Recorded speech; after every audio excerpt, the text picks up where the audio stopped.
ଖୋଲାରଗଡ଼ା ଗ୍ରାମବାସୀ ସରକାରୀ ସୁବିଧାରୁ ବଞ୍ଚିତ। ସମସ୍ୟା ସମାଧାନ ନିମନ୍ତେ କେନ୍ଦ୍ର ଶିକ୍ଷାମନ୍ତ୍ରୀଙ୍କୁ ଅଭିଯୋଗ ପତ୍ର।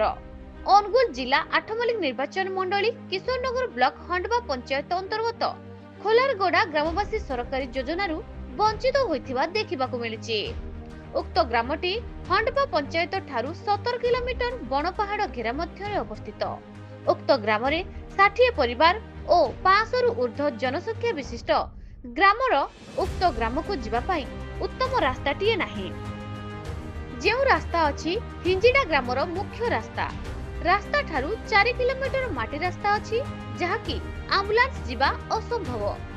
ମାଟି ରାସ୍ତା ମଧ୍ୟରେ ଏକ ନାଳର ପ୍ରତିବନ୍ଧକ, ଯାହାକି ବର୍ଷା ଦିନେ ରୋଗୀ କିମ୍ବା ଗର୍ଭବତୀ ମହିଳା ମୃତ୍ୟୁ ମୁଖରେ ପଡୁଥିବା ଗ୍ରାମବାସୀଙ୍କ ମୁହଁରୁ ପ୍ରକାଶ କରିଥିଲେ।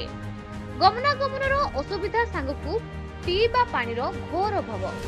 ଯେଉଁ ପାଣି ମିଳୁଛି ତାହା ଚଳିବାକୁ ଅନୁପଯୁକ୍ତ। ଅଙ୍ଗନବାଡିର ସୁବିଧା ନଥିବାରୁ ଶିଶୁ ଓ ଗର୍ଭବତୀ ପ୍ରସୂତି ମହିଳା ପୁଷ୍ଟିକର ଖାଦ୍ୟ ପାଇବାକୁ ବଞ୍ଚିତ। ନିର୍ବାଚନ ସମୟରେ ନେତା ଓ ରାଜନେତା ଭୋଟ ଭିକ୍ଷା କରି ଆସିବା ସମୟରେ ପ୍ରକୃତ ଅସୁବିଧା ନିଜେ ହିଁ ଅନୁଭବ କରୁଛନ୍ତି।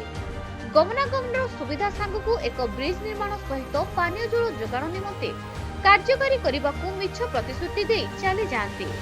ନିର୍ବାଚନ ସରିଗଲା ପରେ ନେତା ରାଜନେତା କି କୁଜିନେତା ମାନେ ଦେଖା ଦିଅନ୍ତି ନାହିଁ, ଯାହାକି ଦେଶ ସ୍ୱାଧୀନତା 78ତମ ବର୍ଷ ବିତି ଯାଇଥିଲେ ମଧ୍ୟ ଖୋଲାରଗଡ଼ା ଗ୍ରାମବାସୀ ସରକାରୀ ଯୋଜନାରୁ ବଞ୍ଚିତ। ଡବଲ ଇଞ୍ଜିନ ସରକାରଙ୍କୁ ଦୁଃଖ ଜଣାଇବାକୁ ଆଜି ଖୋଲାରଗଡ଼ା ଗ୍ରାମବାସୀ କେନ୍ଦ୍ର ଉଚ୍ଚ ଶିକ୍ଷା ମନ୍ତ୍ରୀ ଧର୍ମେନ୍ଦ୍ର ପ୍ରଧାନଙ୍କ ଜିଲ୍ଲା ପ୍ରତିନିଧି ଯଯାତି କେଶରୀ ପଟ୍ଟନାୟକଙ୍କୁ ଏକ ଲିଖିତ ଅଭିଯୋଗ ପତ୍ର ଦେଇଥିବା ଦେଖିବାକୁ ମିଳିଛି। ଉକ୍ତ ଗ୍ରାମର ସମସ୍ତ ସମସ୍ୟାକୁ ମନ୍ତ୍ରୀ ଧର୍ମେନ୍ଦ୍ର ପ୍ରଧାନଙ୍କୁ ଜଣାଇବା ସହିତ ସ୍ଥାନୀୟ ଗୋଷ୍ଠୀ ଉନ୍ନୟନ ଅଧିକାରୀ ଓ ଜିଲ୍ଲାପାଳଙ୍କୁ ଜଣାଇ ଯଥାଶୀଘ୍ର ସମସ୍ୟା ପ୍ରତି ନଜର ଦେଇ ସମସ୍ୟା ସୁବିଧା ଆଣିବାକୁ ଅବଗତ କରିବାକୁ ଗ୍ରାମବାସୀଙ୍କୁ ପ୍ରତିଶ୍ରୁତି ଦେଇଥିଲେ। ସାଙ୍ଗରେ ପୂର୍ବତନ ଜିଲ୍ଲା ସଭାପତି ଦିଲେଶ୍ୱର ପ୍ରଧାନ, ମଣ୍ଡଳ ସଭାପତି ହେମନ୍ତ ବିଶ୍ୱାଳ, ପୂର୍ବତନ ମଣ୍ଡଳ ସଭାପତି ବାନାମ୍ବର ସାହୁ, ଜିଲ୍ଲା କୋଷାଧ୍ୟକ୍ଷ ବିଶ୍ୱଜିତ ମିଶ୍ର, ସମିତି ସଭ୍ୟ ଆନୁକୂଲ୍ୟ ବେହେରା, ହଣ୍ଡପା ପଞ୍ଚାୟତ ସଭାପତି ବାପୁଜୀ ପ୍ରଧାନ ପ୍ରମୁଖ ଉପସ୍ଥିତ ଥିଲେ।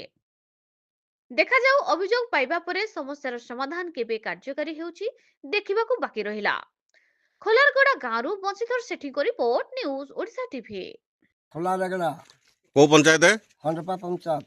କଣ ସମସ୍ୟା ଅଛି ଆପଣ ଗାଁରେ ସବୁ କହିବେ? ଆମ ଗାଁରେ ଆମ ଭାରତ ସ୍ୱାଧୀନ ହେବା ଆଗରୁ ଆମର ବସି ଏଠି ବାନ୍ଧିକି ଅଛୁ। ଏପର୍ଯ୍ୟନ୍ତ ଆମ ଗାଁକୁ ଗୋଟେ ବ୍ରିଜ କରିବାକୁ ନାହିଁ, ସେ ରାସ୍ତା ଖରାପ ହେଇ ପଡ଼ିଛି। ଆମ ଗାଁକୁ ଗୋଟିଏ ଆମ୍ବୁଲାନ୍ସ ବି ଆସିବାକୁ ନାହିଁ। ଯେତେ ଗର୍ଭବତୀ ଏଠି 3-4ଟା ଗର୍ଭବତୀ ମରିଗଲେ, ବୋଇଙ୍ଗ ନେବା ପୁରା ରାତି ଭିତରେ ମରିଗଲେ। ରାତି ଆଉ କୁଆଡ଼େ ଯିବୁ, ଆମର ଗାଡ଼ି ମଟର ନାହିଁ। ଏଣୁକରି ଆମେ ଏଇଟା କହି ରାସ୍ତାଘାଟ ନାହିଁ, ଆମକୁ ଗୋଟିଏ ବ୍ରିଜ ହଉ। ରାସ୍ତା ଗୋଟିଏ ଆମକୁ ନିହାତି ଦରକାର।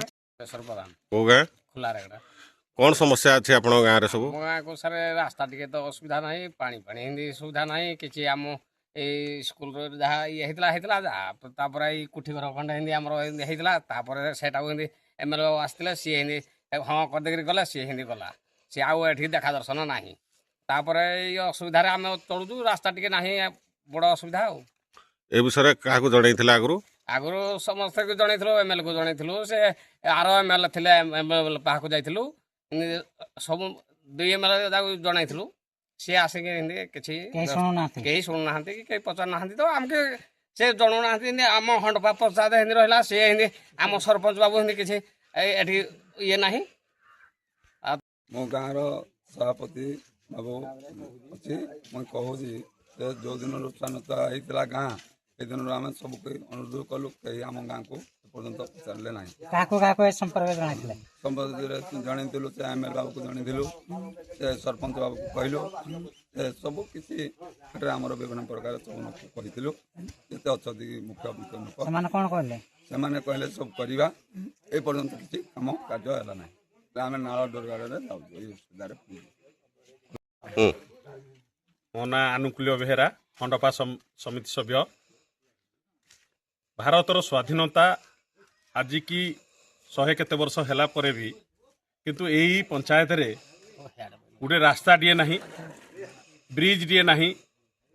ବିଗତ ସରକାର ସମୟରେ ଆମେ ବହୁତ ଦାବି କରିଥିଲୁ। ମୁଇଁ ସରପଞ୍ଚ ମଧ୍ୟ ଥିଲି। ଏଇ ଲୋକମାନଙ୍କୁ ନେଇ ବହୁତ ML MP ଏବଂ କଲେକ୍ଟର ସବ୍ କଲେକ୍ଟର BDO ସମସ୍ତଙ୍କ ପାଖରେ ଦାବି କରିଥିଲୁ, କିନ୍ତୁ ରାସ୍ତାଟିଏ ଦେଲେ ନାହିଁ। ବଡ଼ ଦୁଃଖର ପରିତାପର ବିଷୟ, ଏହି ଗାଁରେ ଆମର ଡେଲିଭରି ସମୟରେ 2-3ଟି ଲେଡ଼ିଜ୍ ଏବେ ମୃତ୍ୟୁବରଣ କଲେଣି ଏବଂ ହାତୀ ଆମକୁ 4-5 ଜଣଙ୍କୁ ମାରି ଦେଇଛନ୍ତି। ଏବଂ ବଡ଼ ଦୁଃଖର ବିଷୟ, ଯଦି ଏହି ରାସ୍ତା ଏବଂ ବ୍ରିଜ୍ ନ ହୁଏ, ଆମେ ଆଗାମୀ ଦିନରେ ମୁଁ ଏଇ ଗ୍ରାମବାସୀକୁ ନେଇ ଖୋଲା ଗ୍ରାମବାସୀକୁ ନେଇ ଏବଂ ମୁଁ ନିଜେ ତାଙ୍କ ସାଙ୍ଗରେ ରହି ହଣ୍ଡପା NH ଘେରାଉ କରିବି, ଚକ ବନ୍ଦ କରିବି, ଚକ ସବୁ ବନ୍ଦ କରିବି ଏବଂ ଶେଷ ରକ୍ତ ଥିବା ପର୍ଯ୍ୟନ୍ତ ମୁଁ ଲଢ଼େଇ କରିବି। ଏ ଗାଁ ପାଇଁ ଲଢ଼େଇ କରିବି। এই ଗାଁରେ ଯେମିତି ସମସ୍ତେ ସୁଖ ଶାନ୍ତିରେ ରହିବେ ଏବଂ ରାସ୍ତା ଗୋଟେ ଆମ୍ବୁଲାନ୍ସଟେ ଆଇପାରିବ, ସେଇଟା ମୋର ଦୃଢ଼ ନିଷ୍ପତ୍ତି। ସରକାର ପାଖରେ ଚେତେଇ ଦେଉଛି, ଯଦି ଏଇ ବ୍ରିଜ୍ଟି ଏଇ ବର୍ଷ ଭିତରେ ନ ହୁଏ ତାହେଲେ ଆମେ ଲଢ଼େଇ କରିବା ପାଇଁ ପ୍ରସ୍ତୁତ ଅଛୁ ଗ୍ରାମବାସୀ।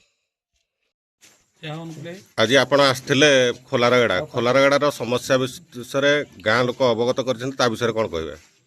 ଆକ୍ଚୁଆଲି ଆମେ ଆମର ଦଳ ତରଫରୁ ଏଠି ଆମକୁ ନିମନ୍ତ୍ରିତ କରାଯାଇଥିଲା। ମୋ ସହିତ ଆମର ପୂର୍ବତନ ଜିଲ୍ଲା ସଭାପତି ଦିଲେଶ୍ୱର ପ୍ରଧାନ ବି ଏଠି ଉପସ୍ଥିତ ଅଛନ୍ତି। ଖୋଲାରେଗଡ଼ା ଗାଁରେ ମୋତେ ଆଶ୍ଚର୍ଯ୍ୟ ଲାଗୁଛି, ଏଭଳି ପରିସ୍ଥିତି ଦୀର୍ଘ 24 ବର୍ଷର ଯେଉଁ ପୂର୍ବତନ BJD ସରକାର ଥିଲା, ଏଠି ଯେଉଁମାନେ MLA MP ଥିଲେ, ସେମାନେ ଏଇ ଗାଁକୁ ପ୍ରକୃତରେ ଆସିନାହାନ୍ତି କେବେ କି ଦେଖିନାହାନ୍ତି ଏ ଗାଁର ପରିସ୍ଥିତି।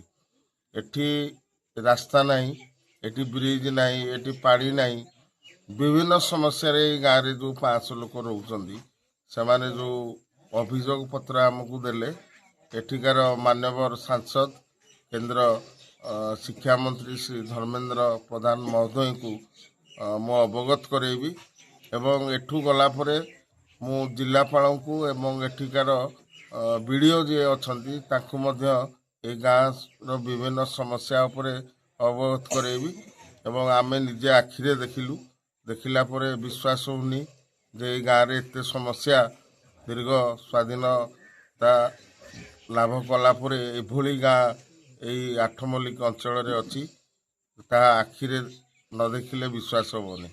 ତେଣୁ ନିଶ୍ଚିତ ଭାବରେ ମୁଁ ଆମର ମାନ୍ୟବର ମନ୍ତ୍ରୀ ମହୋଦୟଙ୍କୁ ଅବଗତ କରେଇବି এই ସମସ୍ୟା ଉପରେ।